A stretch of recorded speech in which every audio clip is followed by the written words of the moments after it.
We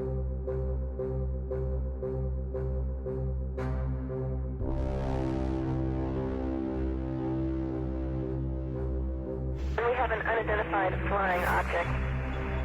I'm Jack Oswald, and you're listening. This is Hudson Hammond, and you're listening to... I'm Richard C. Hoagland, and you're listening to... I'm Art Bell, and you're listening to Dr. J Radio Live. We have an unidentified flying object.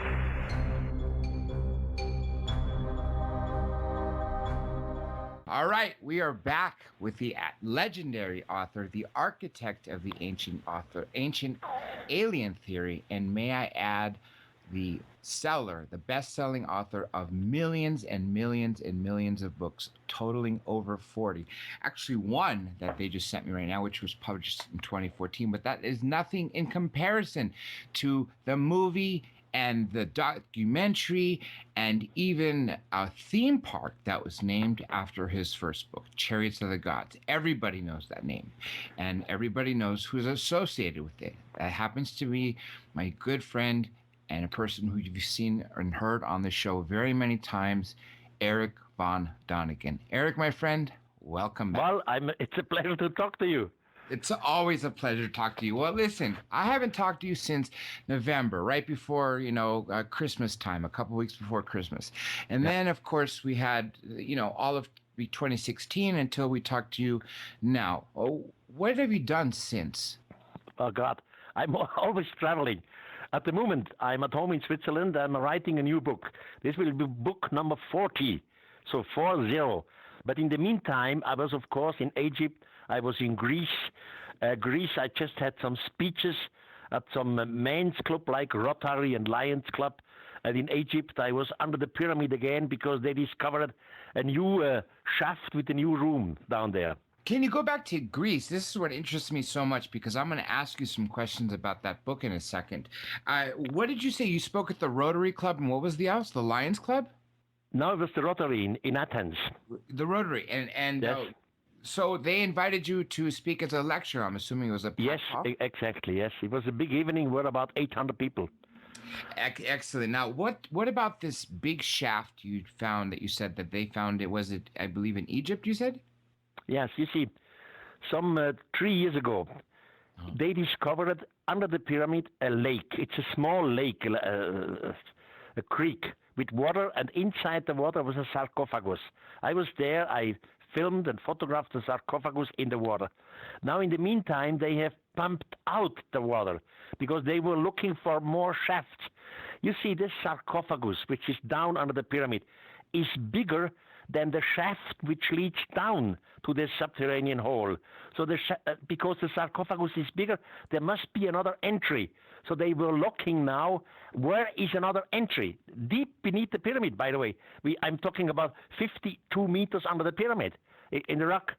So they found a shaft. I was there now, but the shaft is again too small. They could not have transported the sarcophagus through that shaft. So we have to look for more mysteries. Now, you visited there since almost 45, almost 50 years at this point. The time. Yes, of course.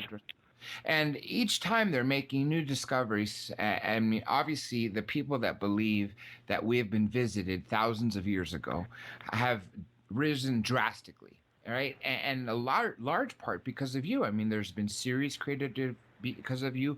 The reason Ancient Aliens, the series, is literally based on your work. So can you tell us how you saw this evolution? Because in the beginning, you had a hard time publishing the first book. You had to sell, right? I mean, that's an old story. I can just repeat it shortly. I was educated as a Catholic, a Christian Catholic, and for 6 years I was in a boarding school in Switzerland led by Jesuits. And there we had to translate parts of the Bible, Greek to Latin, Latin to German. And I was a deep believer in God, of course. By the way, I'm still a deep believer in God. But my God, when I was young, when I was a boy, my God had to have some qualities. For example, God makes no mistakes. Or God, the real God, would never use a vehicle in which to move around, to go from one point to the next point. So God is all over. Now, while making these translations in the school, I realized that the God of the Bible does not have these qualities. The God of the Bible uses some vehicle, chariots, to move from one point to the other, with smoke and fire, loud noise, trembling earth, and so on. So I simply had doubts in my own Catholic education. And I wanted to find out if other communities in antiquity have similar stories than we have it in our Christian church. So that was the beginning of my doubts and of my researches. That's now over 50 years ago. In the meantime, I'm 81. And that's what I like about, and the story never gets old. That's what I like about it so much, because you had to publish the first book, Chariots of the Gods, in series in a different country. Isn't that right? Well, I'm Swiss, and I have written the Chariots of the Gods manuscript in German language. And I was absolutely convinced that I'm on the right path. So I made photocopies of my manuscript, 25 copies. I sent it to 25 publishers in the German language. No one wanted the book. They all rejected it. They all said, no, we cannot publish this. This is impossible. One wrote to me, it's not professional, it's not scientific, etc., etc. But at that time, I was the managing director of a first-class hotel in Switzerland. My family, we came from the hotel business. And then I had a guest there. Every year, this guest was coming to my hotel, and he was the scientific publisher of a German magazine. And he told me, Erich, you should write a book. And I said, I have a book, but I cannot find a publisher. And then he made a phone call, and of a sudden the doors opened, and some publisher published Chariots of the God. By the way, he made millions of it. Of course, because it's still selling to this day, and you have so many other books. I mean, just from Warwick alone, they also have Evidence of the Gods, Twilight of the Gods, and what they sent me, which was published here, it says 2014. I don't know if it's a reprint. Maybe you could tell me, Remnants of the Gods, which I thought is a fabulous book with dozens, maybe even well over 100 photographs throughout this book. Buildings, blocks, stones, things you couldn't even imagine. Now, when I got to the chapter on Greece, I was blown away. There's a young Erich von Daniken standing in front of the Acropolis. My friend, how old were you, do you think, at the time, approximately? Well, around, I think, about 30, maybe 30 years old. Yeah, the Acropolis is much more beautiful than as it is now. You could actually go up to it, as I could tell. So yes. Here's one thing that you were able to figure out. The triangles. Talk about the triangles. So you have the triangle from the Dodoni, Delphi, and Sparta. Yes. Right? You see, yeah. You see, every tourist goes to Greece and he goes to the Acropolis. Of course, he visits Olympia. Yep. Probably most of the tourists visit Delphi in Greece. Delphi is a wonderful place now. But this is all classical Greece. Classical Greece means about, 200 BC until maybe 600 AD. But all these classical temples, they stand on ruins of much older places. So all these classical places like Delphi, Olympia, etc., they were existing already thousands of years before the classical time. So before 200 BC. Another funny thing is all these old Greek holy places are together in the same distance. And not only Delphi, Olympia, that this goes over Greece and over the islands for 26 times. They are all connected with the same distance, one to the other, at the same angle. That is something which we do not understand. Now, you see, in old Greece, there were wonderful people like mathematicians. For example, Pythagoras was a Greek man. Euclid was a Greek man. Plato was a Greek man. They all knew a lot of mathematics. But all these old places, these antique places, existed long before Pythagoras or Euclid or Plato. So somebody in the deep, deep past must have designed it, must have said to our forefathers in Greece, okay, you want to build a temple to our honor? All right, do it, but just do it on that place. And then the next temple on that place. Somebody was dictating on which places these temples had to be built.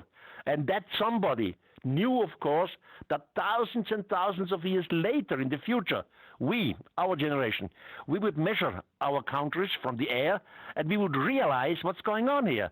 That it's always the same distance between one point and the other. And we would start to ask questions, how this is possible. And that's exactly what we do. Because of this Greek geometry, we ask the question. We ask now, hey, what's wrong here? Were we visited by ETs? Is there someone somewhere in a geometrical pattern, maybe something like a time capsule? Should we look for some mystery somewhere? These questions exist today only because we realized this mathematical and geometrical pattern over Greece. And a lot of these Greek gods ended up becoming what were considered Roman gods, just the same god, different name. Yes. How many of them do you think were inspired, if not labeled, from extraterrestrials, being that, the god themselves? In the original, all of them were extraterrestrial. You see, we have, in a Jewish tradition, we have a man with the name of Enoch. Yes. Enoch was the seventh patriarch before the great flood. So Enoch was in contact with extraterrestrials, definitely, because we have a book of Enoch. Now, Enoch had different names. Enoch, the Greeks called Enoch Hermes. So Hermes, a son of Zeus, is the same which the Hebrew society call Enoch.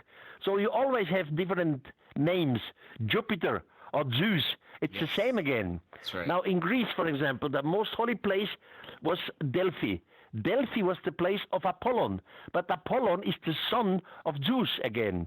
So it's all connected. It's very complicated. And at Delphi, of course, you have the oracle. So that is one thing that all the tourists go there. See, obviously, being of Greek origin myself, I go to all of Greece. So usually I end up going to where my family's from, but then I end up at these tourist locations and I meet up all the people that are coming to visit. But what do you know about the oracle? Because they believed at the time that they can go to the oracle and get advice to fight in wars, advice to win, stuff like that. Well, concerning the oracle, there's still speculation in the scientific community. We know that there was a lady, her name was Pythia, who made these oracles, and she had some drugs that they speak about, some sorts of gas which was coming out of the earth. But today, we would say these oracles of Delphi, we would call it horoscope. So, That's right. Yeah. She gives some advice, and some of the advices were true and correct, and others were not. And it's very vague advice, just like horoscopes. You could make it true, really? You could make it false. Yeah, that's right. Now, let's go talk about Göbekli Tepe. Obviously, that is something that was discovered in the last year or 2 years, recently, fairly, in our recent history as opposed to ancient history.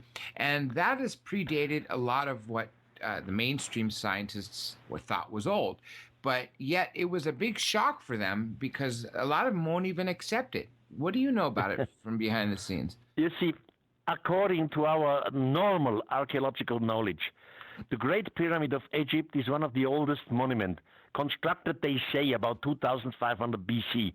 Although I don't believe it, but that's the official meaning. Now, they discovered it in Turkey, Göbekli Tepe. Göbekli Tepe is 11,000 years old. That would mean 8,000 years older than the Great Pyramid. It's absolutely crazy. And it's definitely artificial. It's definitely science because they made circles, they had paintings, they had a sort of writing. Now, 11,000 BC. Now, the problem is, Göbekli Tepe is just located 5 kilometers away from the birthplace of Abraham. The biblical Abraham, Father Abraham. So that's right. And Abraham, again, he was in space. There is some in the 50s, so some 50 years ago, on the Dead Sea, there were found Dead Sea scrolls. And one of the Dead Sea scroll is called the Abraham Apocryphic. And in the Abraham Apocryphic, you can read that Abraham, one evening, he was sitting outside his home, and then two beings from heaven descended. Now, of course, in biblical terms, they say two angels, but it was not two angels because Abraham says, they were not from our planet. I have never seen beings like like this, they smelt different to us, and they don't respire as we did. Now these two say to Abraham, if he wish, they would take him up over the earth. Abraham says yes, they go up. Today we would call it a space shuttle, something like this, to the mother spaceship up there. Abraham is over the earth, and he says, I wish to fall downward to the planet. If someone wishes to fall downward, then he is not on the earth. And as next he says, the high place on which we stood always turned itself around its own axis. Now, when you have a mother spaceship in orbit of our planet, this mother spaceship will always turn around its own axis, because by doing this, you receive centrifugal force. And centrifugal force works like an artificial gravity in the spaceship. But no one could have known this in prehistoric time. So we have an eyewitness. Now coming back to Göbekli Tepe. Göbekli Tepe is just about 5 kilometers away from the home place of Abraham. Archaeologists today ask, what is the reason for Göbekli Tepe? Why has someone 11,000 years ago made this gigantic circle? Göbekli Tepe is composed of different circles, and we have no answer. Why have they done it? I have a speculation. Maybe they did it because of Abraham. They want to give a sign up there. Maybe Göbekli Tepe was the place on which Abraham went to the sky. And in memory of all this, that they constructed Göbekli Tepe, and they wished that these heavenly beings, these angels or whatever, would return again. Now, speaking of these different beings that showed up to Abraham, they're all throughout the Bible. For instance, in Ezekiel, he talks about, what is it, the beings with 4 faces, and the ones that were, I don't want to say monster-like, but they definitely didn't look human, according to him. I mean, this is all throughout ancient writings, right? You see, Ezekiel is a wonderful story. By the way, I will be in Joshua 3 in a few weeks, and I will show the most modern interpretation of Ezekiel. We know the Ezekiel case absolutely. Ezekiel is an eyewitness. You can read it in the Bible, the book of Ezekiel. He writes in the first person, in the I person, and he describes a vehicle which has come down from the sky. He even describes the noise. He compares the noise with the thundering of a waterfall. He describes the wings, the wheels, the legs, everything. It was a technical object, and it had nothing to do with an almighty God. You see, in theology, they make us to believe that Ezekiel simply had a vision. They say he saw the Almighty God on his flying chariot, on his throne wagon, on a flying chariot. But God does not need a chariot. It was something technical which Ezekiel described. And they even took him for a flight on a very high mountain. I will explain this all in Joshua 3. And I'm glad you mentioned that. God doesn't need anything, just like when you first figured it out when you were in Catholic school about the walls being destroyed. I mean, how could our almighty God need to send down some craft to send down a beam of light, you know? I mean, wouldn't it just happen like an earthquake or something like that? Or like you said, a chariot. Why would God need a chariot? It would just, you see, in the second book of Moses, you have such a story. Before the Almighty God descends to earth, he gives order to Moses to construct a gate around the holy mountain so that the people would not be destroyed.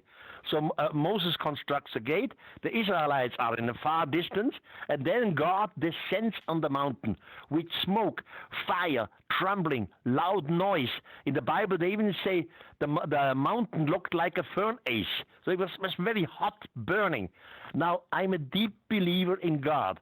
But God does not need first to construct a gate for himself or for the others, and then to descend on the mountain with smoke and fire, trembling, loud noise. This is not an almighty God. And when I think like I do not lose God. You see, I'm sure we have been visited by beings from outer space some thousands of years ago. So the next question would be, where did these extraterrestrials come from? Now you can say, they were visited again from another solar system. All right, and the others? You can play back the game for millions of years. It doesn't matter. Finally, you have to arrive on a starting point. And there, with every respect with the religions, you say, here is God. Here is the beginning. So you will never lose God when you accept extraterrestrials. Agreed. And that's why so many Christians or people in the Judaism religion or other religions accept the fact that there's extraterrestrials, especially now that we've had the Kepler telescope that's been finding all these exoplanets and Goldilocks planets. So now it's not a matter of if, I think it's more of a matter of when, because the majority of the planet believes that yes, there has to be extraterrestrials statistically. You see, until about a year, we have been told in school that our planet, the Earth, is unique in the universe. It has been said our planet is not too near to the sun, so it's not too hot. It's not too far away from the sun. It's not too cold. We have water, so we are very, very lucky to have a planet like ours. Now, you just mentioned Kepler telescope. Since we have Kepler and other telescopes, we have these exoplanets. In the meantime, more than 3,000 other planets, and some of them are like the Earth. NASA has given a figure that we must calculate in our Milky Way only with 4.5 billion planets which are Earth-like. So we are not unique. Our planet, our situation is not unique. And there is life out there, and they will come again. They promise to return. This promise of return is part of every religion until today. Exactly. So, and what if what people are seeing today may be the beginning of the return, or do you think we haven't been visited yet? I think they are here again already. At the moment, I think we are under observation because we have very good UFO films which cannot be faked because they were made on U.S. air fighters and these things. So I believe at the moment somebody is watching us. Somebody is learning our languages. Somebody is studying our weapon. Somebody is maybe studying our bacteria, our virus, our political system, our religious system. We are under observation. And sooner or later, they will show up officially.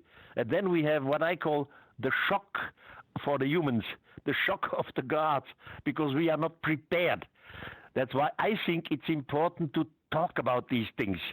Not in an arrogant way, not in a way you have to believe this. It has nothing to do with a new religion or new sect. I would turn myself in my tomb if some idiots come and make out of my way of thinking some new religion. It's a catastrophe. But we have to think and to discuss about these things because they were here in the past. We can prove this definitely that they were here and they promised to return. So we should be prepared for this event. I'm glad you said that because now people are talking more than ever.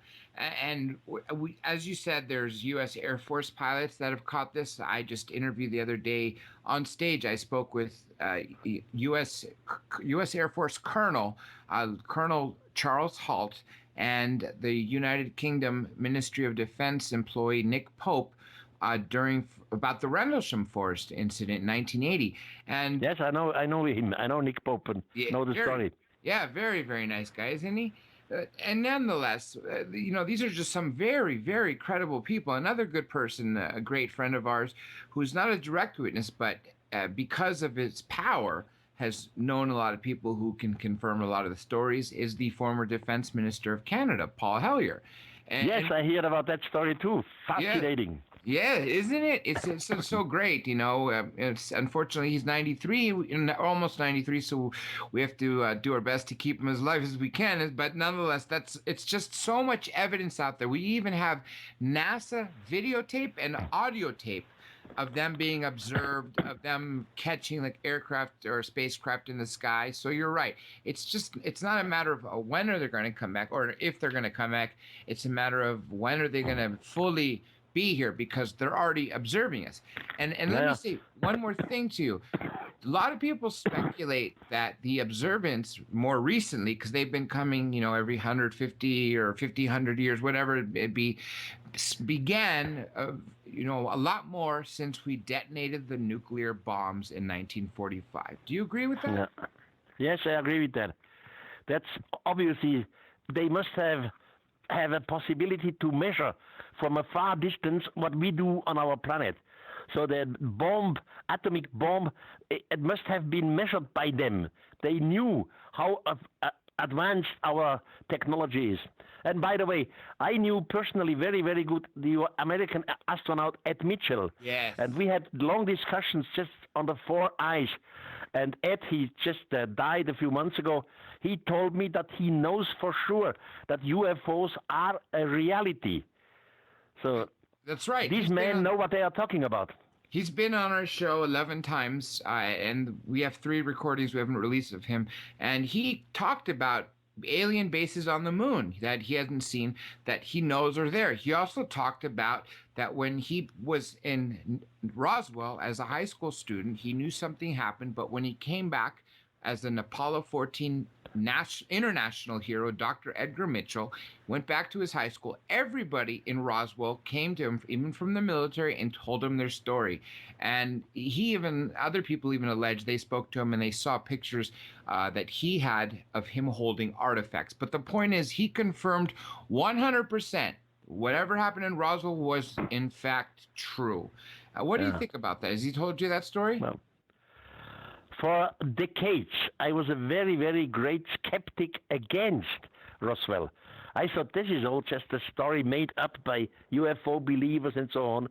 And then I was personally in Roswell. I had a speech there, and I had the possibility to speak with some old people which were in 1947 young persons, and they all told me their story. And later I met Ed Mitchell, etc. In the meantime, I am absolutely convinced that the Roswell case is a true case. But the problem we have, especially in your society in the United States, we have no scientific proof. We know what people are talking. We know that they are all are sure. We have eyewitness, etc. But what we are missing is something in our hands. You see an object from this crashed airship or whatever. We miss something there. But the case Roswell took place. I'm sure about this. I'm so glad you actually say this because, you have someone merging ancient UFOs to modern UFOs, and you are looked at as a great authority.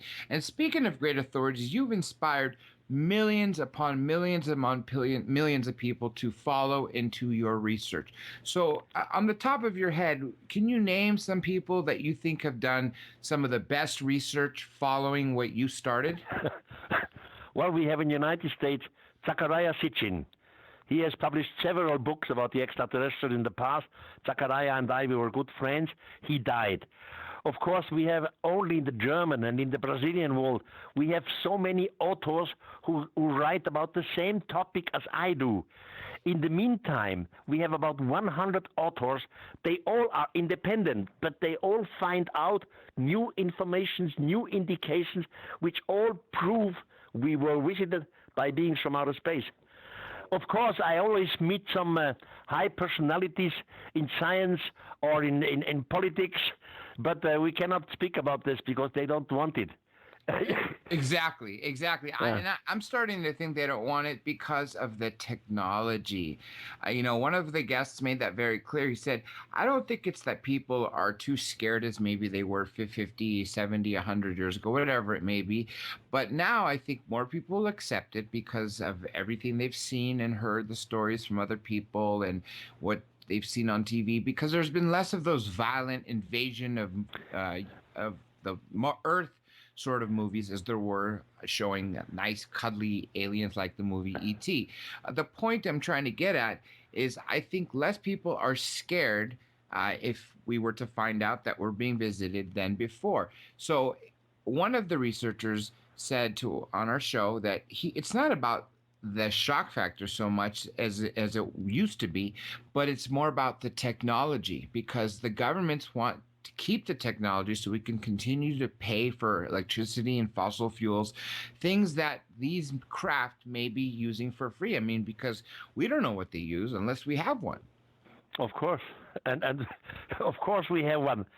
I mean, United States has developed the stealth bomber. You know, this radar thing. Yes. So where does the technology come from? There are a lot of questions, but this is not my field. My specialty is to prove that this planet was visited some thousands of years ago by extraterrestrials. And you can prove it because we have the old literature, we have some of the old books from different countries, books which are 2,000 to 7,000 years old, and there we clearly have these references because these extraterrestrials learned our language. They were speaking to some humans. These humans have written it down in their books.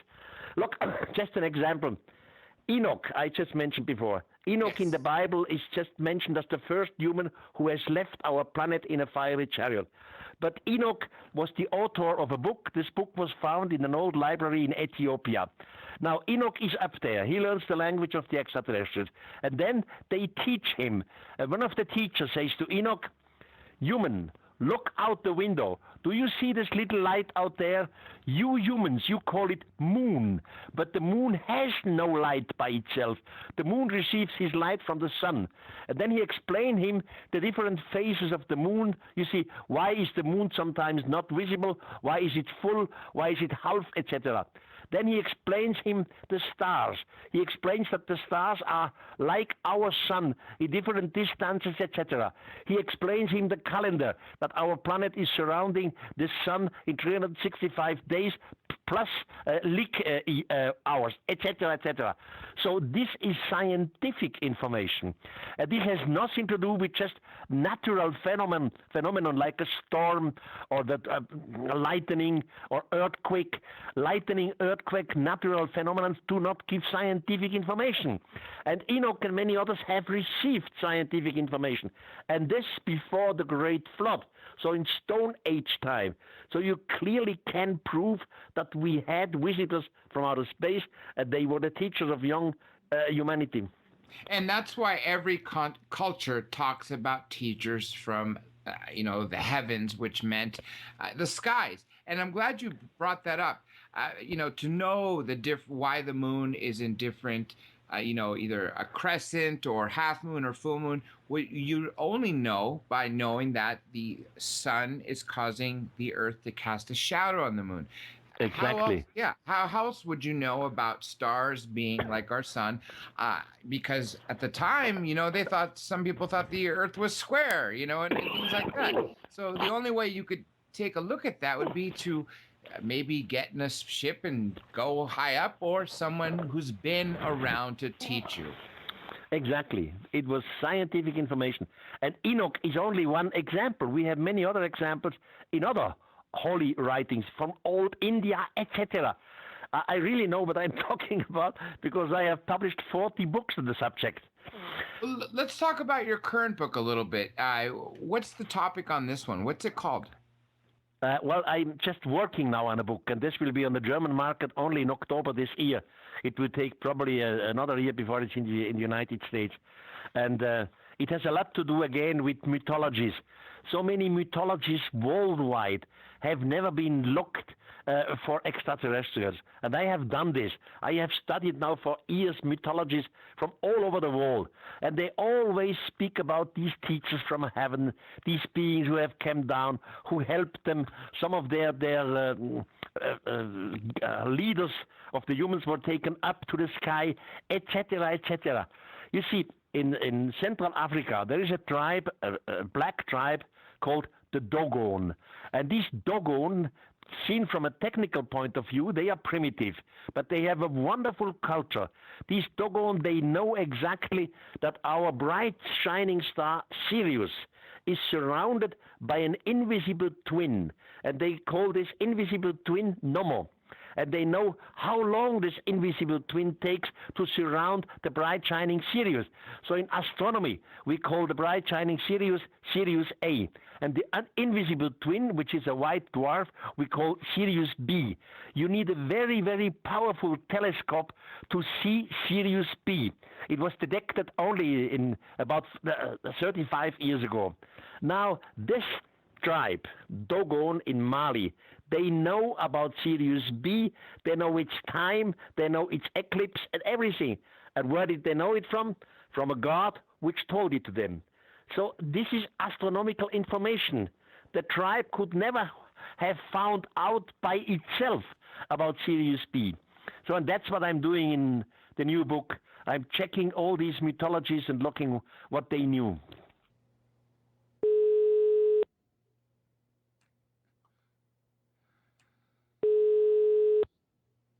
Yes, hello. Yeah, I'm here sorry again. about that. Let me just That ask doesn't matter. I have to run away. What Yeah. can I help you? two last questions. One thing I wanted to say is, what do you have to say about they call it the Kabbalah or the Tree of Life that's written in one of your books? I know this is off topic, but you wrote about it. Yeah. You see, the oldest small miniature monuments we have came from old Sumer. And in the Sumer, we have some of these so-called cylinder seals. And on these cylinder seals, you always see two so-called gods. They have wings, they have crowns, they are not humans. And between these two gods is something which they call the Tree of Life. But that's the archaeological interpretation. When you look at it with our modern eyes, the so-called Tree of Life looks like DNA. You see, our DNA is composed of 4 ground bases. And you see on this so-called Tree of Life, you see these 4 ground bases, and the gods are changing out some of these bases to put one base to another place, which means genetical design. So we have pictures thousands of years old from Sumeria in cylinder seals where you see extraterrestrials working on DNA. And we have believed all the time that this is the Tree of Life, but it's not the Tree of Life, it's DNA. That's what I love so much about you. You were able to put everything together, talking about ancient Greece, ancient Sumer, Egypt, the Old Testament, and of course, recently the Dogon tribe. You're going to be speaking in May, and then of course, California at Joshua Tree. What stops are you going to be speaking in? Well, but that's not, Joshua Tree is not May. Joshua Tree is in June, huh? June, yeah. So you have a tour in May. The beginning of June, yes.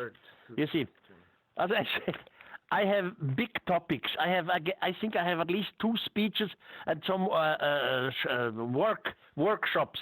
And of course, I speak about everything which I know in my books, including the Bible, including Enoch, including Ezekiel, including Stonehenge, including all these mysteries of the buildings worldwide, including what's inside the pyramid, under the pyramid, the lake, and all these things. So my whole knowledge, more or less, I will speak about it in Joshua Tree, and I will show it with wonderful pictures and computer animations. And that's what I love about you. You've literally been talking about everything for almost 5 decades and been thinking about it for at least that.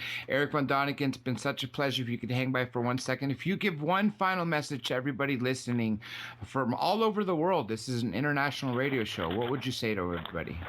Well, my name is Erich von Daniken. Nearly 50 years ago, I wrote Chariots of the Gods. In the meantime, I have published 39 other books. I will be one of the speakers in Joshua Tree in the beginning of June, and I'm happy to listen to you, and I'm happy if you listen to me. Thank you for everything. All right, what an incredible interview, as always, with the one and only Erich von Daniken. Now, stay tuned for just a couple short minutes while me and Johnny get ready for our next guest, the one and only D. Walace, which I know you've heard all about. Star in the famous movie E.T. and the Extraterrestrial.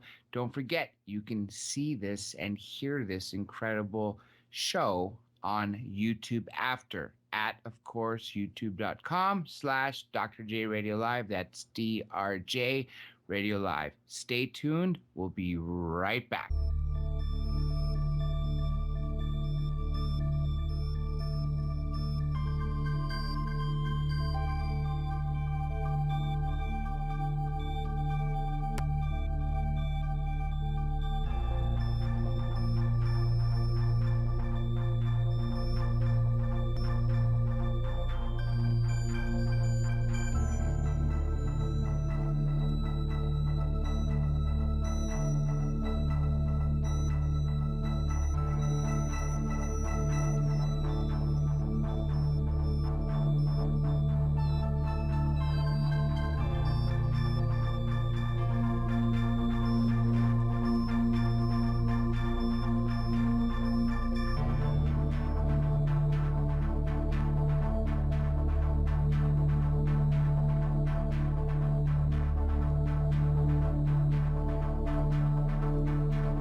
All right, welcome back to another power hour of a superstar guest. I hope you all enjoyed Erich von Daniken. Of course, I'm your host, Dr. J, co-hosting with me live in London, where it happens to be now 4 a.m. GMT, while it is a whopping 8 p.m.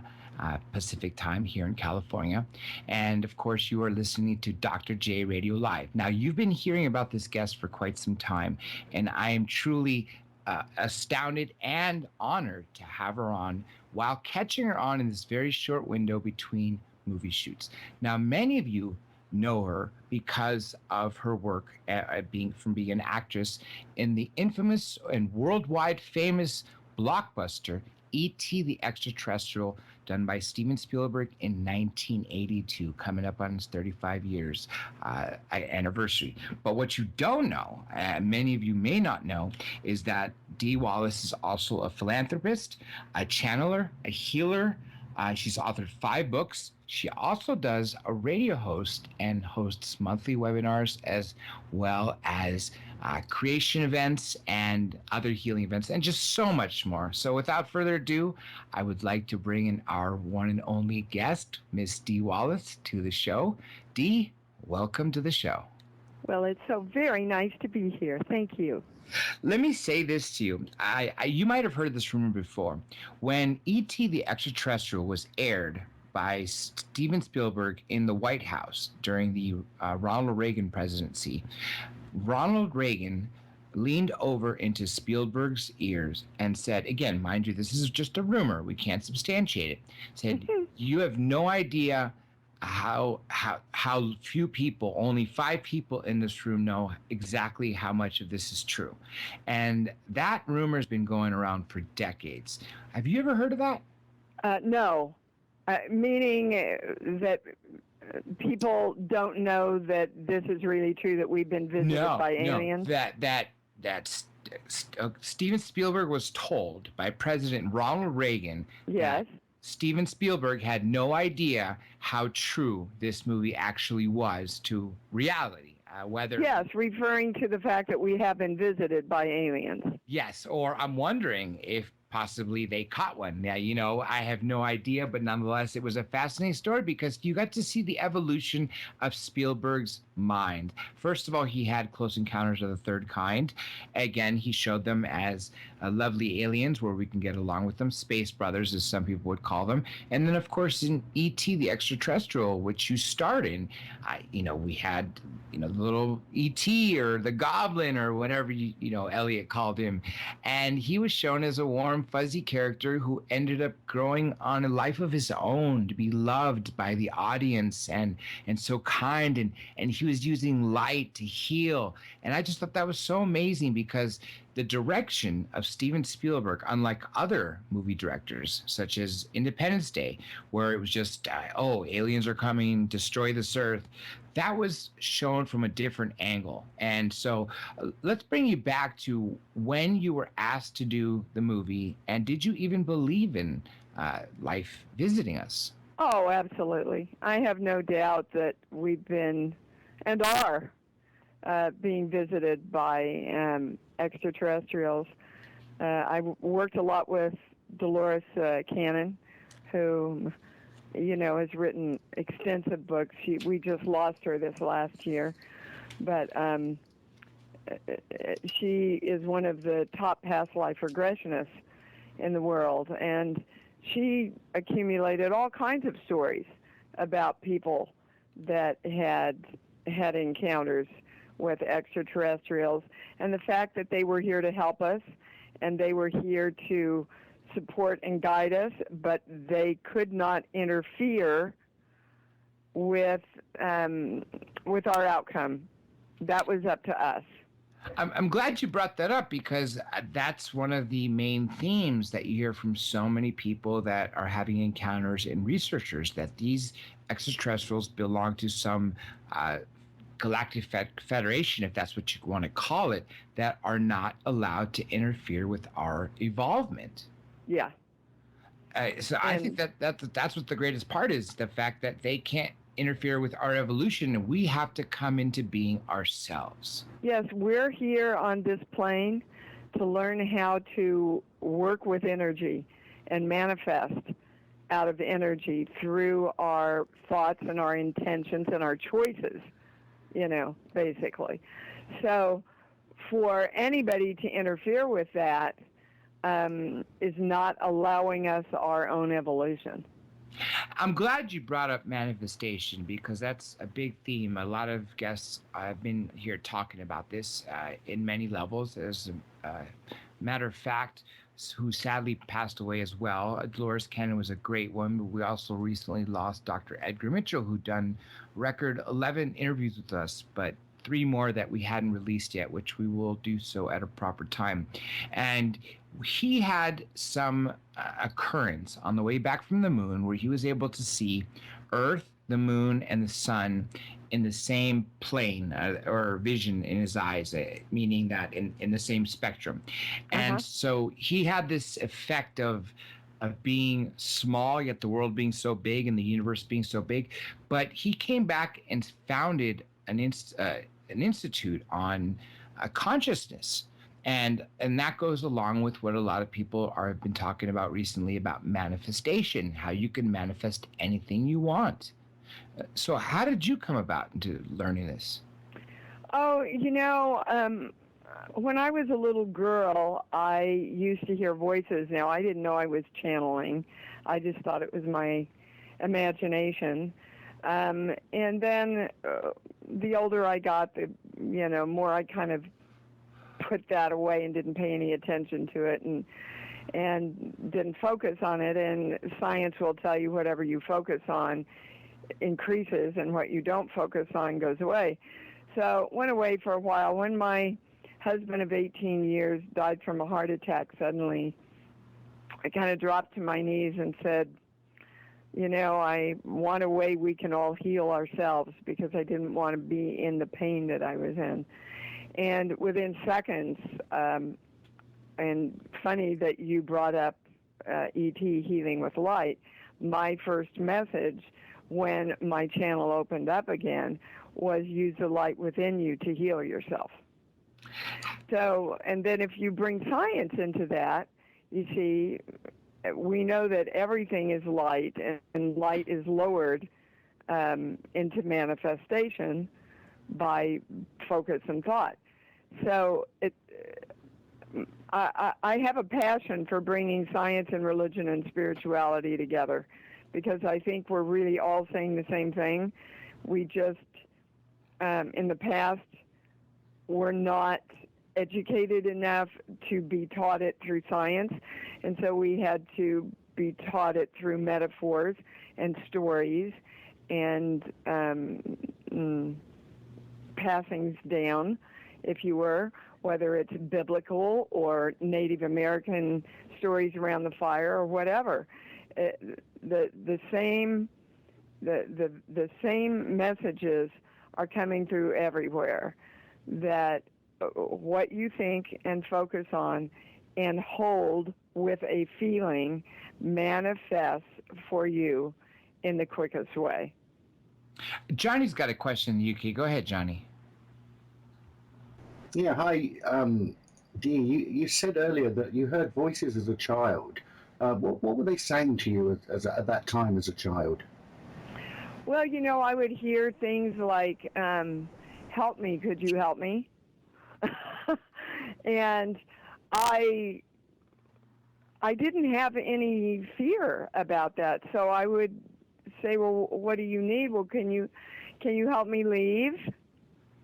And I mean, this is when I was 4 or 5, and I go, well, if you want to leave, just leave. You can leave if you want to, stuff like that. When my father committed suicide, and the night after he committed suicide, I slept on a sleeping porch that was surrounded on 3 walls by windows, and the blinds were all down, and I was laying on my side facing a full-length mirror over on the wall.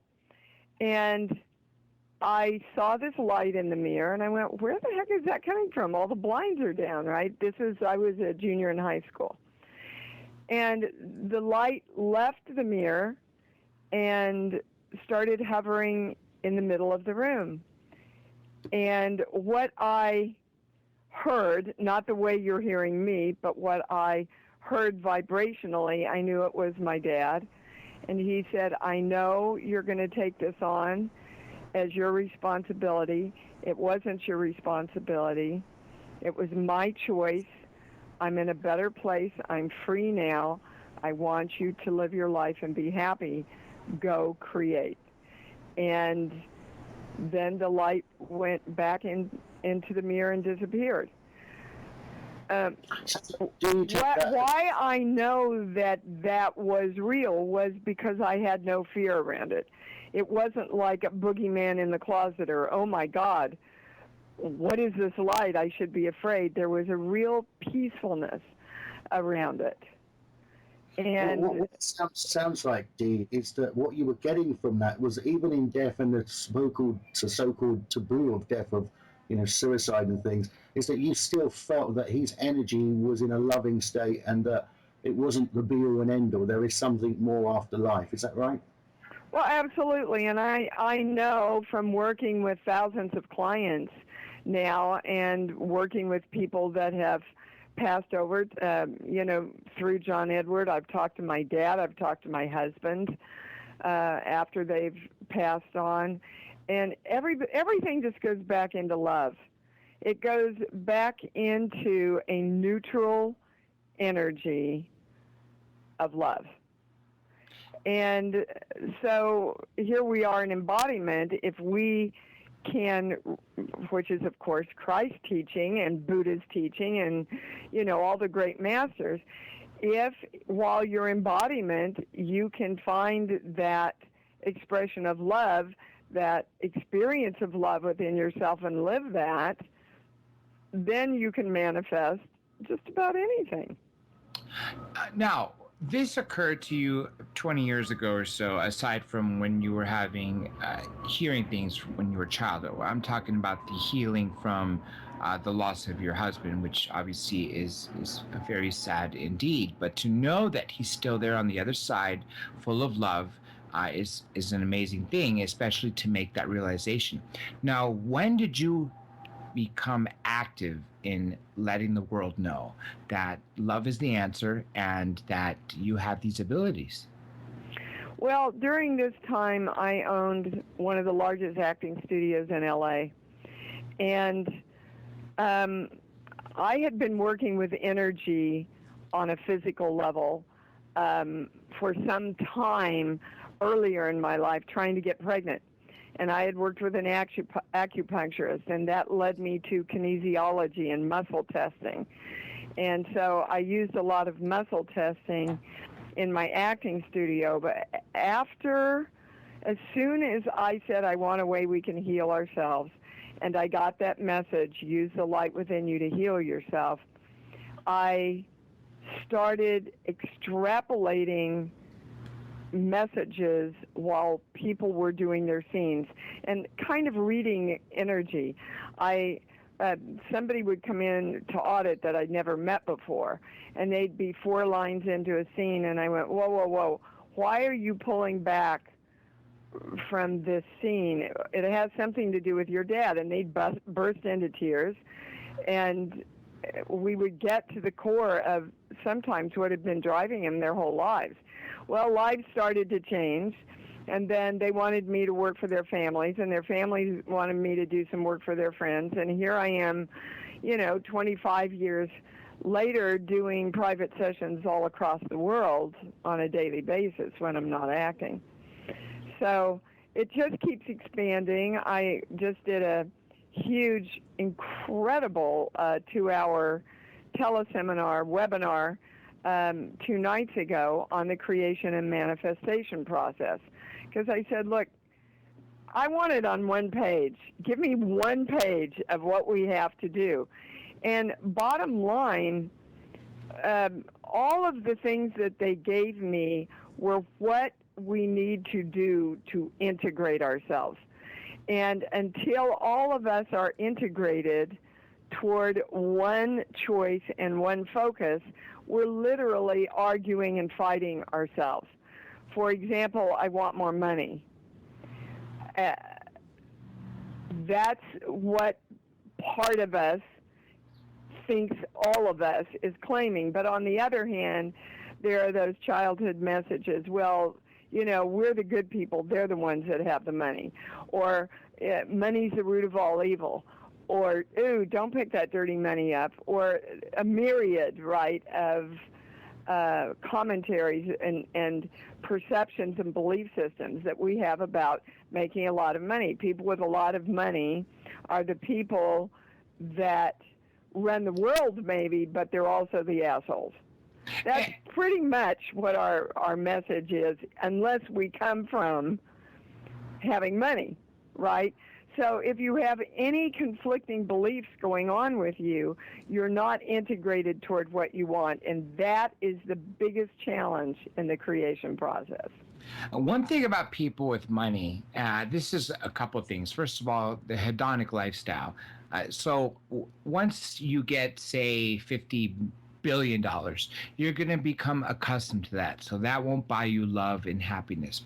Here's the thing that I've always wondered. What is it that you can't buy with $50 billion that you need $55 billion? What more are these people looking for aside from power? Just recently, I discovered that Vladimir Putin, a friend told me, was in the top 10 Forbes list. I didn't believe it. I knew he wasn't even a millionaire when he became president of Russia after being colonel in the KGB. So I looked this up. And sure enough, it says, but other estimates show that his true worth, because of his assets, is closer to $200 billion, which would be almost 3 times richer than Bill Gates, the 2016 richest man of the year. And at the same time, you have this person who happens to be the most powerful and possibly deadly man on this planet. So again, I would think at that point, all these people want is control of other people. Well, but you see, that's your perception. And if you have that perception, you have trained your brain to look out into the world and see how people with money are misusing other people. That's the way it works. Until, as you believe, it's delivered unto you. Johnny's got a question. Go ahead, Johnny. Yeah. Just to interlude onto that, it's basically the ideology that we've been sold a big lie, which is that we need to wake up, to go to school, to get an education, which we have to pay for, to then go and get a job, to then get a mortgage and a house, and tie ourselves into a 30-year contract that when we're old, we might still have, if we retire and they don't sell it to pay for our retirement. I mean, we're sold this concept, and what you're suggesting is the love concept, which is to wake up to your reality of who you are and what you are, and rather than materialism of life and that sort of choice. Look, what I'm saying is I don't think money buys happiness, but I don't think having it keeps you from happiness. Money is just an exchange of energy. And again, like you said, it comes from within. And I'm glad you mentioned stories from the Bible, Native Americans. Basically, every ancient culture talked about a few things that were always in common with the others. First of all, they talked about wisdom given to them by the star people. Then you have all these cave paintings and artifacts dating back 36,000 years. BC is the oldest cave painting I've seen in France, which shows extraterrestrials, or what looks like to be what modern day gray beings are yet 2,000 years ago, or exactly. Men with spacesuits and antenna. So, and another common theme has always been exactly what you said, that our thoughts control our belief system as well as what we manifest. And so if you're going to be depressed or think this and think negatively, that's what you're going to bring into your life. Where on the other hand, if you think positively and are grateful for everything you have, you're going to bring more of that to you. Isn't that right? Well, absolutely, because you've trained your brain to look out and see the positive, so you attract that to you. You see? So what sounds woo-woo, is really tied into how you have trained your brain and your subconscious from the time you were conceived.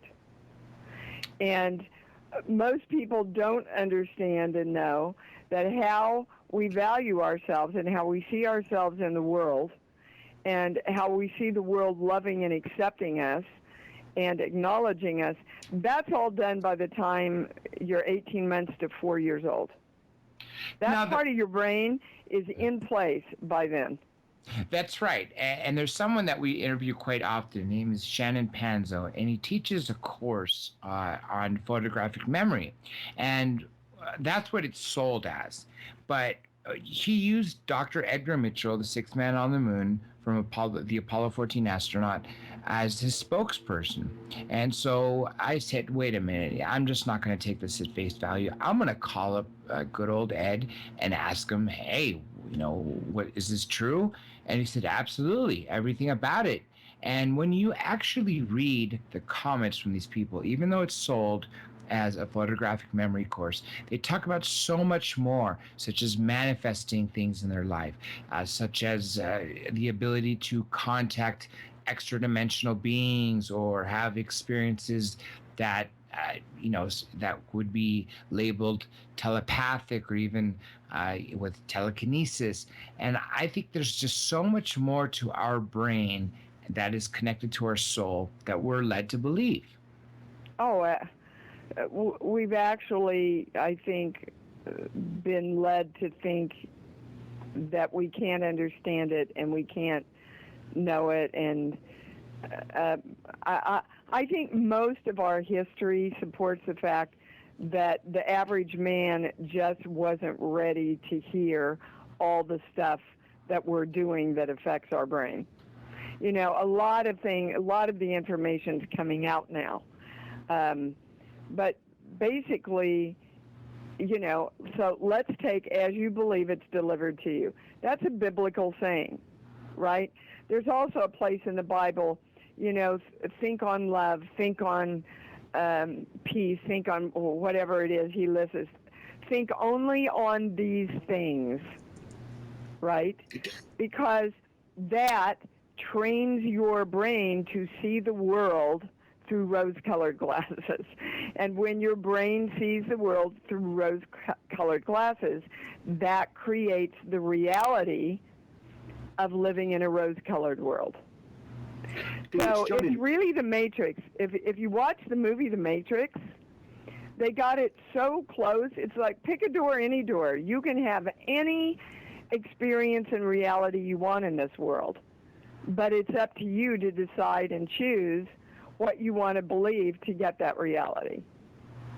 Dee, does your channeling overcome the negative energies that come out of Hollywood? You said lead us, but is there a brainwashing coming out of Hollywood I really don't believe in negative energy. All there is in science, again, all there is energy. That's all anything is. There's energy. And then mankind takes that energy and focuses it toward evil or focuses it toward what we call good. But in the end, there's only God. In the end, there's only energy. Again, saying the same thing with different words. I am the all that is. And so when you start looking at it objectively and looking at what the words really are saying, we've been hearing it forever. We've just been hearing it from a non-scientific way that we were able to accept it more readily.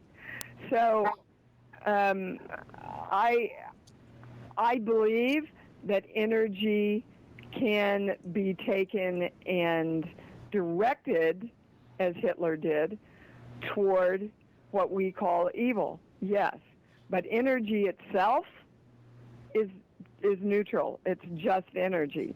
It's like, if you don't like your Play-Doh, squish it up and make something else out of it.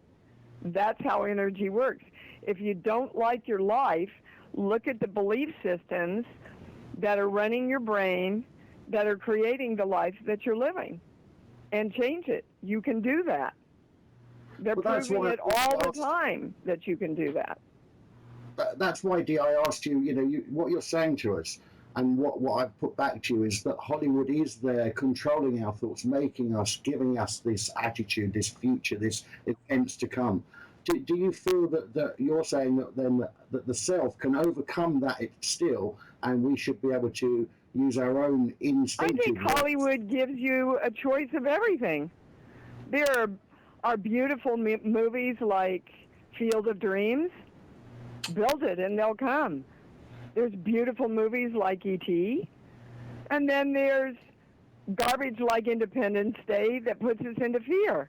Well, if people didn't like being in fear, and there's also an interesting theory about that, by the way, when children are little, in the Disney films, there's always an evil character. And children always ask to go back and watch the parts about the evil character.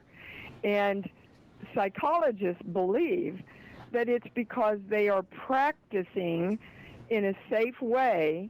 They're practicing learning to be in control of their fear and learning that they have control over their fear in a safe way in their living room while they're watching this movie. So we've always had evil, we've always had good, and I think that's kind of the way it's supposed to be on this plane, so that we can learn to choose what we want. Like yin yang, for instance, for good there has to be bad. Now, let me say this to you or ask you this. What do you think about the concept that fear controls? I mean, the more fear instilled in us from propaganda, obviously from terrorist groups, ISIS and this and that, will keep, take your rights away and keep you locked in. Only if you give it. Thank you for saying that. I think the biggest thing in America that they do right now is they put us in fear of our health. And now we're becoming one of the sickest countries in the world, because every hour you get, 20 to 50 messages about disease and sickness and pharmaceuticals. We are being hypnotized into being sick. And so you have to be very aware what goes in your subconscious. You have to live consciously. And that would mean being aware and awake. And I'm glad you mentioned that, because big pharmaceuticals seem to dominate, or one of the dominating industries in commercials. I mean, you cannot watch an hour of primetime television without having so many commercial breaks on these new medications for just... I can't. And how they're probably going to kill you anyway. So I mute all the commercials. I don't listen to them, which, by the way, they talk about all these medicines and all these horrible diseases while they're teaching your subconscious and your brain to connect it with beautiful images of love. So what your brain and your subconscious get then is sickness equals love. Which is actually really disgusting if that's done by design. And who do you think would cause such a design, and for what? To keep us contained? Well, I think it's a money, it's a money issue. This is the way they make. Hold on, I'm going to ask my channel that. Money's not the control. Control is the highest thing, the highest purpose behind that. But of course, then people who have the money have the control, so money would come under the subject of control, right? So again, the most important question you can ask yourself is, am I ready, willing, and able to take full responsibility for my own creation? Can I choose to think for myself? Can I choose to look at my limiting beliefs and go, well, that's not working for me, obviously. So how can I change my thoughts and my beliefs around that? Do I believe that you can stay healthy until you leave this plane? Because if I don't believe that, I can't create it. And one of the greatest things that I truly like about you is you've not only realized this at a younger age than most people do, if they ever do.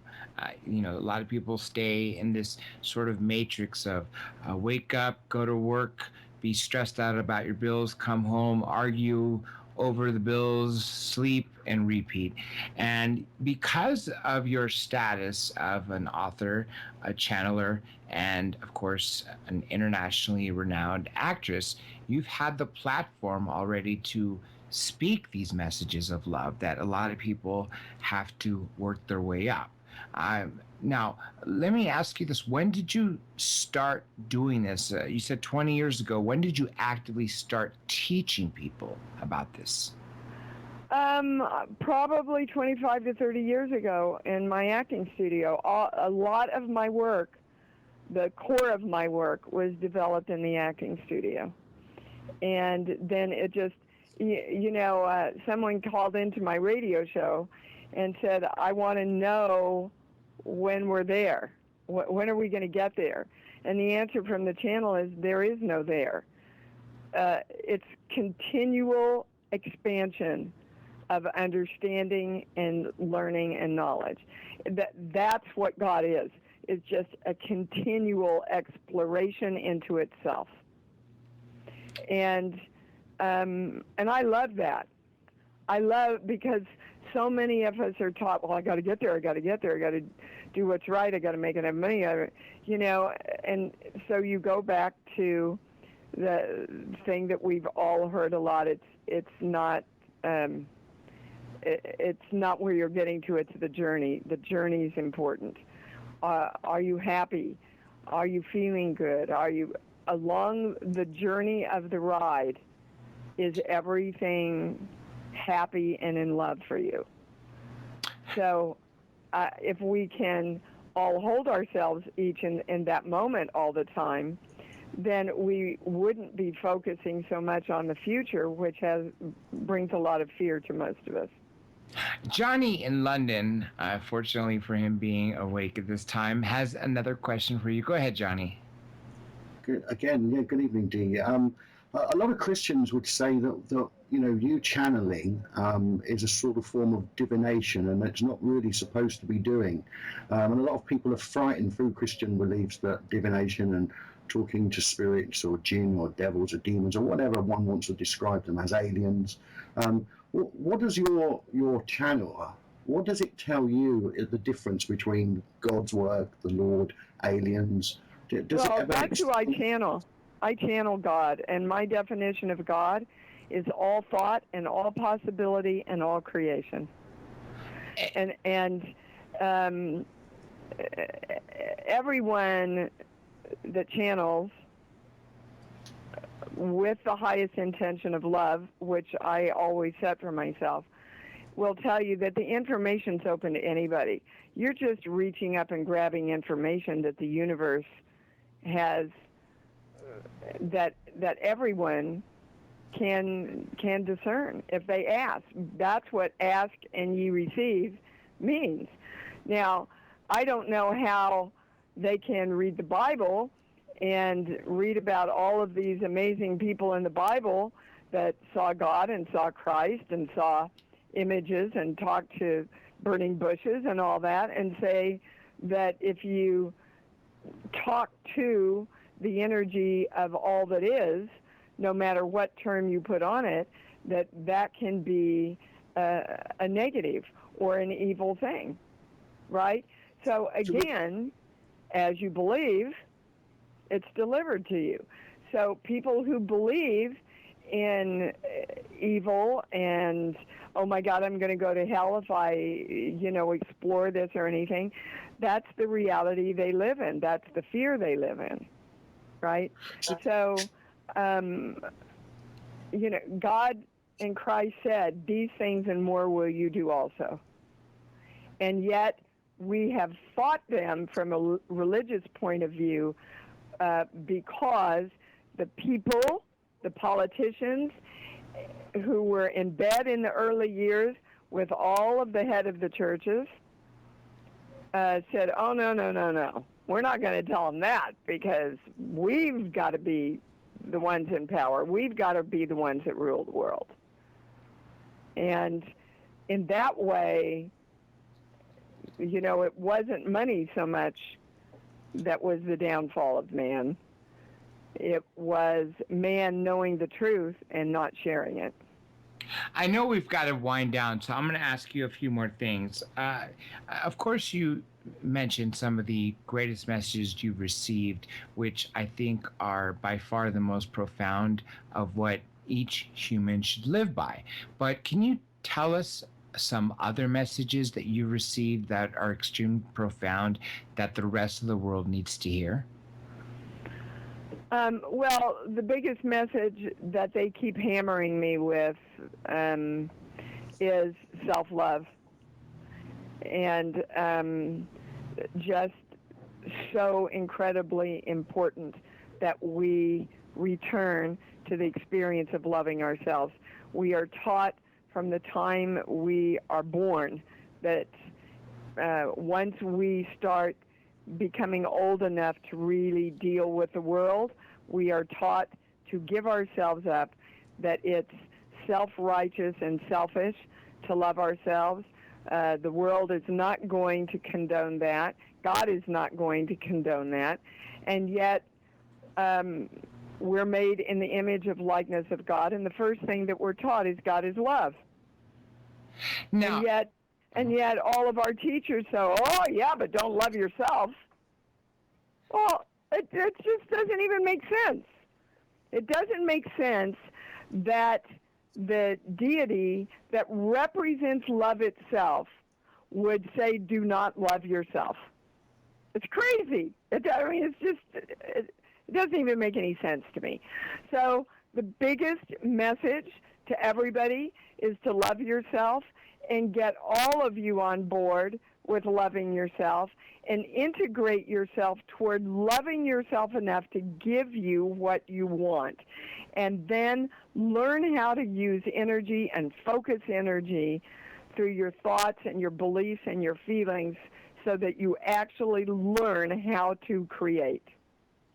That is one amazing message, Ms. D. Walace. Thank you so much. Now, let me just get a few more things from you. So we were fortunate to be able to catch you between movie shoots. How many movies have you done spanning 4 decades and are currently doing? Oh, my gosh. I think I just completed, around my 160th. I've done 3 films since December. My series, Just Add Magic, on Amazon Prime, just got picked up for 26 episodes, and I'm up for a daytime Emmy for the guest star that I did on General Hospital, which I just giggle about. It just makes me laugh. So what's your most rewarding movie? What? What's your most rewarding movie that you've did out of those 160?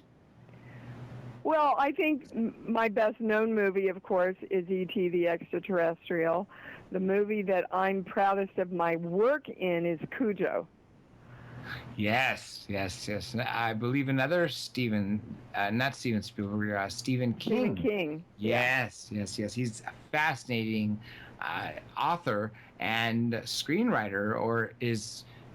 books, yes, are really adapted into films so very much that in such a great way. I mean, you see, he deals with the subject of fear. Yes, he does. All the time. Yes. Dee, in making that movie, E.T., do you feel that will be a realization for the human race? Oh, I hope so. But again, we have to open our hearts to allow that to take place. One last thing, I know that probably not a normal question, but as a radio station, obviously drjradiolive.com, we talk to a lot of different people with different values and points of view, in the spiritual, in the religious, in the atheist, in the skeptical understandings. And we get a lot of negative energy thrown our way. And I just wondered if I could ask you, if it's at all possible, could you ask your channeling guide, God in your sense, what he feels about our network, and is it possible that we could carry on this work? We want to do it in the bringing the light of the Lord to the world as well. Well, anybody and everybody can do that, my darling. Absolutely. The more you focus on love, the more you expand. That's their answer to you. And so if people bring in fear, how can you balance that? How can you balance that for people? by bringing love and light to the negative or the dark, bringing light to the darkness and bringing clear understanding to the unknown, which is where fear comes. Yeah, because the more fear you put out, it may make more money and it may attract people, but it is not doing what you're asking as far as bringing the light to the universe. Where can people find your books, your webinar? Do you have a website or anything like that you'd like to share? Of course, I have a website. I am A-M-D Walace, D-E-E, Walace.com. I am dwallace.com. You can get to my radio show. You can get all my books, and I'll sign them to you. You'll find out all about my healing work. There's a lot of free, wonderful things that you can download and learn more about. There's webinars about every subject you would ever hope to find. And, you can pretty much know everything about me if you go there. Dee, it's been a truly wonderful time that we've had you on, and I'm so glad. We definitely have to do this again. I hope everybody has enjoyed this as much as we have. It's been much more fulfilling than I thought. I mean, it was already a big hit to get someone that I already knew of, but to know that she has so much more to her and is giving such important messages to the human race, I think just elevates her that much more spiritually, and of course shows that you are a true philanthropist. Again, Dee, thanks again, and everybody out there, make sure you check out our website, drjradiolive.com. Thank you so much. Wonderful interview, guys. Thank you.